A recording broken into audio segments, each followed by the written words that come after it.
Welcome to PedsCast, a podcast brought to you by Children's of Alabama. I'm your host, Dr. Bob Underwood. Today we're talking to Dr. Curtis Rozzelle, pediatric neurosurgeon at Children's of Alabama, and we'll be discussing deep brain stimulation as a treatment for epilepsy. Dr. Rozzelle, welcome to PedsCast. Thanks, Bob. Glad to be here. Let's start by talking about drug-resistant epilepsy in pediatric patients, because that's kind of your target patient population, right? That's exactly right. I have fantastic colleagues on the neurology side, several of whom do only epilepsy management all the time, and it's mostly evaluating patients for surgical consideration. And we only are considering for surgery patients whose epilepsy is not adequately controlled medically, which generally ends up being roughly 1/3 of children who end up with a diagnosis of epilepsy, meaning that they've had more than one or two seizures. It's a recurrent problem. They're not having seizures because of some other disease process or laboratory abnormality or whatever. So that must be really hard for patients, for their families. That's got to be frustrating if it's not responding to medical treatment often. Yes, it can be a tremendous burden for obviously the child and their family as well, particularly if they are unfortunate enough to be in the group that has a lot of generalized tonic-clonic seizures or has a tendency to go into status epilepticus, meaning that they're coming to the emergency room frequently. Or another example of children that are really profoundly affected by their epilepsy are the very young patients who develop epilepsy early in life and are having seizures with such frequency that it's impairing their neurologic development and their ability to learn. So with that in mind, you're offering a deep brain stimulation procedure, or DBS. Tell us about this procedure. When we talk about deep brain stimulation for epilepsy, that's going to be for the patient with medically refractory epilepsy that either is not a candidate for a resective or ablative strategy targeting an identified seizure onset zone.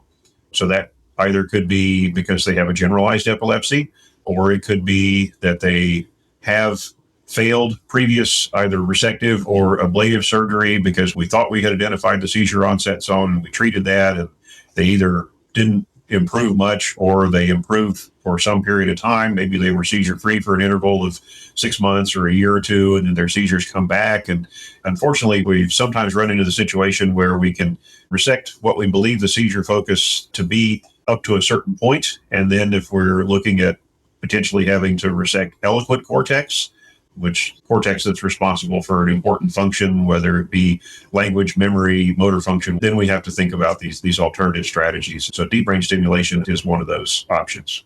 With this epilepsy treatment, you have a device called the NeuroPace responsive neurostimulation device. Tell us about that. Certainly.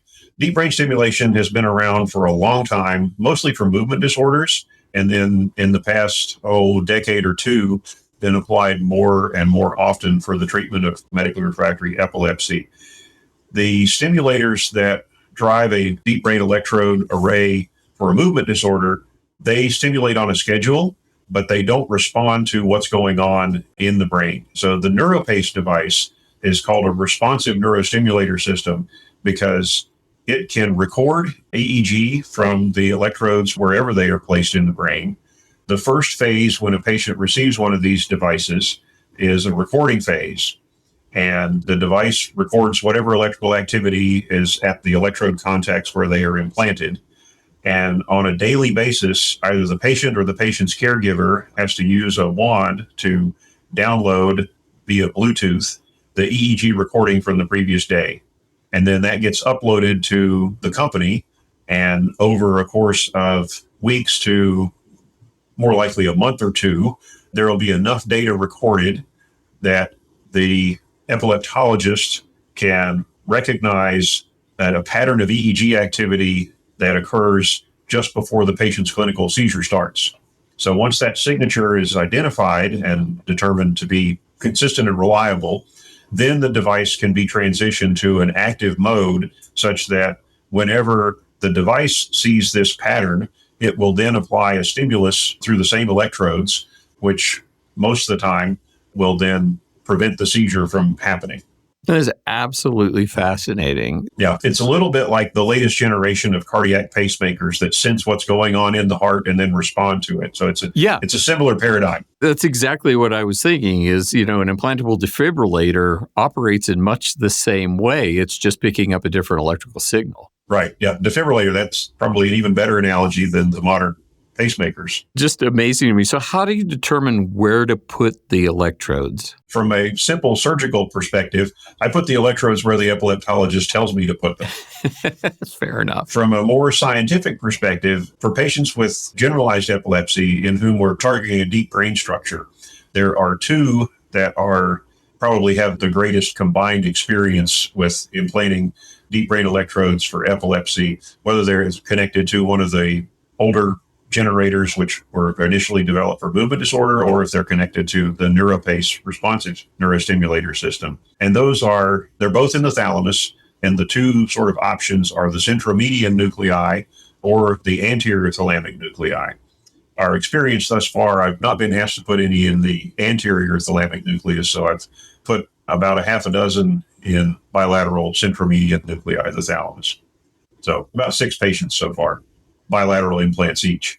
And again, to me, that's fascinating in terms of the technology and how we're able to apply the technology that we've got now for the benefit of these patients. So how do you determine, when we kind of talked about drug refractory or drug resistance, are there any other determinations of what makes a candidate a good candidate for this kind of therapy? So again, if they have a generalized epilepsy where there's not a seizure focus, then they're not going to be a candidate for any resective surgery. So those are pretty straightforward patients that you would consider for this. And then for patients who, even if they aren't truly generalized, but if they have multifocal seizure onset, they're sort of in the same ballpark as the generalized epilepsy patients in terms of consideration for this therapy. And then the patients for whom we have done previous procedures, either open resection or laser ablation of a seizure focus, and it didn't turn out, as well as we had hoped, then this is kind of a fallback strategy. And for context, the NeuroPace device can be used for electrodes that are placed elsewhere in the brain. It's not exclusive to deep brain stimulation. And we've done a couple of those so far in our early experience with the NeuroPace system. So examples there are patients who have an identified seizure focus, but it's in or too close a proximity to eloquent cortex such that we don't want to risk a resection there.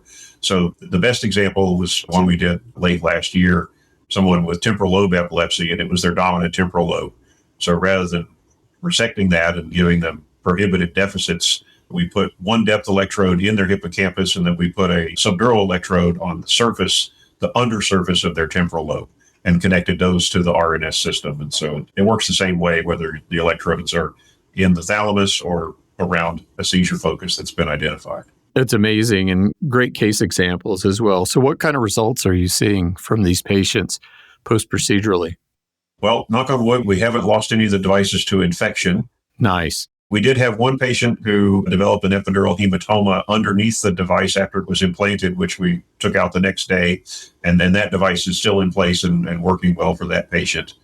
Our experience is still fairly early, but the early reports that I'm getting back from our epileptologists and from patients and their parents when I cross paths with them are very favorable. I don't have enough numbers to give you anything that would be statistically significant or anything like that. What a relief for them if they've got drug-resistant epilepsy, they've had it for years, and to suddenly have something that will intervene for them, because it's debilitating in terms of the seizure activity, but also in the kind of the psyche of the patient and the family. Because that's the thing with seizures, you don't know when they're going to happen, and it's never at a good time. So it's got to be great for them. We had a great example just recently. Most patients go home the day after this operation, but we had someone last month who had a flurry of seizures the night after we implanted the device. So they ended up staying in the hospital for a couple of days.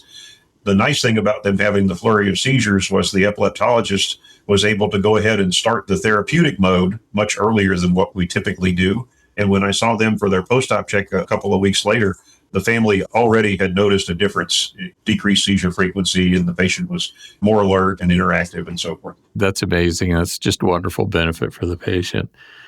So along those lines, the recovery time post-procedure, you already said that they generally go home next day. So I'm guessing that's makes it a fairly, no procedure is minor if it's happening on you, but in the overall scheme of things, it's pretty quick to get home post-procedural and afterwards. Right. So we haven't really talked about sort of the nuts and bolts of how we put these things in. The device, it's roughly the size of a key fob for a car. So if you were to put that on somebody's head, like outside the skull, and try to close the scalp over it, it would be difficult to get a good closure, and it would be really prominent. So the way that the pulse generator is implanted is we actually do a craniectomy in the sort of posterior parietal region, and we take that piece of skull out of the same size as what the device is, and then we put the device in its place. There's a little metal tray that the device sits on, and that's attached to the skull with some screws at the four corners, and then the device sits on that tray so that it ends up being only very slightly more prominent than the normal cranial contour. There's no struggle to get the scalp closed over it. So that's probably the biggest inconvenience for the patient, and amount of postoperative discomfort just relates to the size of the scalp incision. And the thing that the patients and families tend to focus on more than anything else is how much hair will I have to cut to put this thing in. Yeah, that's a good thing that's what they're worried about in the overall scheme of things. That's awesome. So for parents, primary care providers who are interested in exploring this option, what should they do? Anybody whose seizures are not controlled after trials of 2 medications, that's the generally accepted definition of medically refractory, should be referred to an epilepsy center to see whether or not they would be a candidate for some sort of surgical intervention. The places that are equipped and have all the right people and diagnostic studies available and so forth are the level 3 and level 4 epilepsy centers. And we are a level 4 epilepsy center here at the Children's of Alabama, as is the big adult hospital nearby, UAB Hospital. But both the adult hospital and the children's hospital are independently level 4 epilepsy centers. That's awesome. Dr. Rozzelle, thanks for being on today. I'm sure everybody listening learned a lot, because I know I did. Thank you, Bob. Nice talking with you. Nice talking to you too. And for our listeners who want to learn more, or if you'd like to refer a patient to Children's of Alabama, visit insidepeds.org. That's insidepeds.org, and click on neurology and neurosurgery. And if you found this podcast helpful, please share it on your social channels and check out the entire podcast library for topics that might be of interest to you. And don't forget to subscribe, rate, and review this podcast. Thanks for listening to this episode of Children's of Alabama PedsCast.